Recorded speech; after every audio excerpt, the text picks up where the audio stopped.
Breaking news, habari mpasuko ambayo imejiri siku ya Alhamisi imesikitisha wanaharakati wengi ulimwenguni.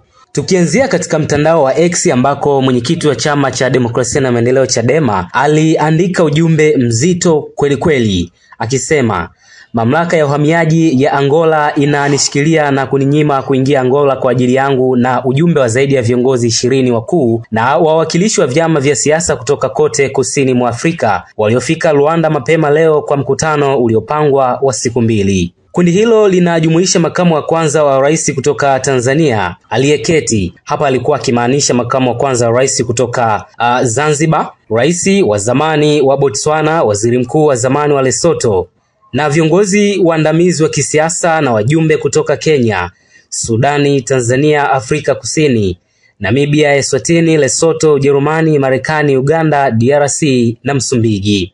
Wa Angola na wa Tanzania ni watu ndugu. Tanzania ilikuwa mwenyeji wa Dr. Antonio Agostino Neto na wapiganaji wake wa MPLA katika miaka ya mwanzo wa kupigania uhuru wao. Tuliunga mkono Angola katika hali ngumu na mbaya wakati wa utawala wa kibaguzi wa Afrika Kusini. Ulikalia kusini mwa Angola katika miaka 70 na 1980. Kama Angola na Tanzania ni nchi wanachama wa SADC, na kwa hivyo sisi wa Tanzania hatuhitaji visa kuingia Angola. Unyanyasaji huu wa kihuni wa raia wa kimataifa ndugu wa Kiafrika unaofanywa na mamlaka ya uhamiaji ya Angola haukubaliki kabisa na unapaswa kulaaniwa kwa nguvu zote iwezekanavyo. Mwisho wa kunukuu katika hilo chapisho la Tundu Antipas Lissu, ambapo walichapisha ujumbe huo kwa lugha ya Kiingereza huko katika mtandao wa X. Lakini msingi ama kiini hasa cha taarifa hii ni mwaliko ambao viongozi hao waliupata huko Angola, ambako si wao peke yao,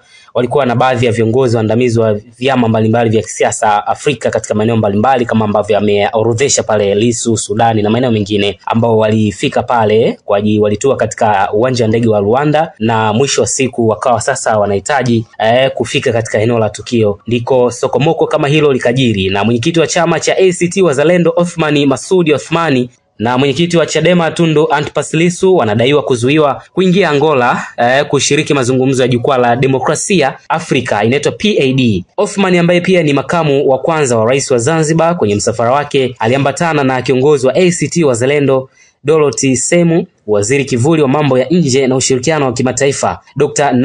Nasro Omali na maofisa wengine wa chama hicho. Makamu mwenyekiti wa ACT Wazalendo Zanzibar Ismail Jussa amezungumza na waandishi wa habari Alhamisi ya Machi 13, 2025 kuwa Othmani na msafara wake wamezuiwa kwenye uwanja wa ndege wa Luanda jijini Angola. Tayari ACT Wazalendo imetoa taarifa ya kulaani tukio hilo ililoliita la udhalilishaji wa kiongozi huyo, huku kamati yake ya uongozi ikikutana kwa dharura kujadili swala hilo ambalo mamlaka za Angola hazijajitokeza kulizungumzia. Wakati huo huo, Lissu akiandika katika ukurasa wake wa mtandao wa X kuhusiana na taarifa ambayo nimeanza nayo hapa kukufahamisha. Katika jukwaa hilo la mazungumzo ya kidiplomasia zaidi, inatajwa M23 ikiwa ni mojawapo ya waasi wa taifa la Kongo wanaoleta mzozo wa kiusalama huko mashariki mwa demokrasia mwa Jamhuri ya Kidemokrasia ya Kongo. Ni mojawapo ya makundi karibu 100 yenye silaha yanayopigania kudhibiti rasilimali mashariki mwa DRC,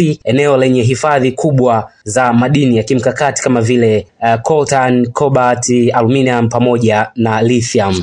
Na inaelezwa ya kwamba mazungumzo hayo katika taifa la Angola yanalenga kurejesha amani mashariki mwa Jamhuri ya Kidemokrasia ya Kongo DRC kati ya viongozi wa muungano wa waasi wa Alliance AFC M23 na Rais Felix Tshisekedi yatafanyika Machi 18, 2025. Taarifa ya kufanyika mazungumzo hayo ilitolewa Ikulu ya Angola siku ya tarehe 12 jioni kwa mazungumzo hayo yatafanyika jijini Luanda nchini humo, ambapo viongozi wa pande hizo watakutanishwa kwa mara ya kwanza nchini humo. Siku ya Jumanne, marais Felix Tshisekedi na Joao Lourenco walikutana mjini Luanda katika kile kinachoitwa ni kutafuta mwarobaini wa mzozo huo. Angola pia ni mpatanishi katika mgogoro unaoendelea mashariki mwa DRC, ilitangaza nia yake ya kuanzisha mazungumzo kati ya serikali ya Rais Tshisekedi na kundi la waasi la AFC M23. Hata hivyo, tangazo hilo linazua maswali miongoni mwa jamii ya kimataifa, japo ofisi ya rais wa DRC ilithibitisha Jumatano jioni kwamba tayari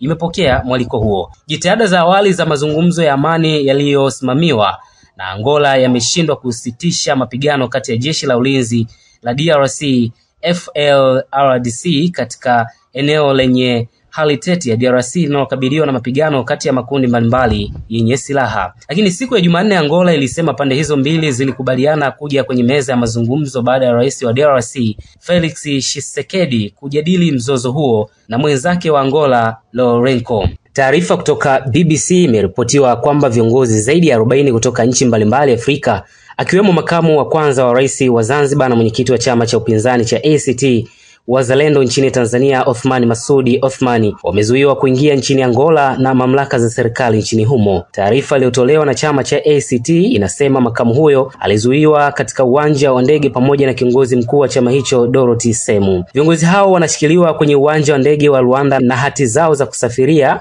zinashikiliwa, ilisema sehemu ya taarifa ya chama hicho, kilichotaka pia ofisi ya ubalozi wa Angola nchini Tanzania kutoa maelezo ya kilichotokea. Viongozi wengine waliozuiwa ni pamoja na rais wa zamani wa Botswana Ian Khama, waziri mkuu wa zamani wa Lesotho, mwenyekiti wa chama kikuu cha upinzani Tanzania Chadema Tundu Lissu, kiongozi wa upinzani wa Uganda Robert Kyagulanyi maarufu Bobi Wine na seneta wa Nairobi Edwin Sifuna. Sifuna alithibitisha kupitia mtandao wake wa X, tulialikwa na rais wa UNITA Adalberto Costa nchini Angola. Serikali imetuzuia kuingia. Kwa upande wake Lissu aliandika, kilichofanywa na mamlaka za uhamiaji wa Angola hakikubaliki na kinapaswa kulaaniwa. Viongozi hao walikuwa sehemu ya viongozi zaidi ya 40 waliozuiwa ambao waliwasili Angola kushiriki katika mazungumzo ya siku 4 ya jukwaa la demokrasia Afrika yaliyoandaliwa na taasisi ya The Breathirsty Foundation ambayo yalikuwa yaanze Machi 13 hadi 16. Mamlaka za Angola hazijajitokeza kueleza kwa upande wao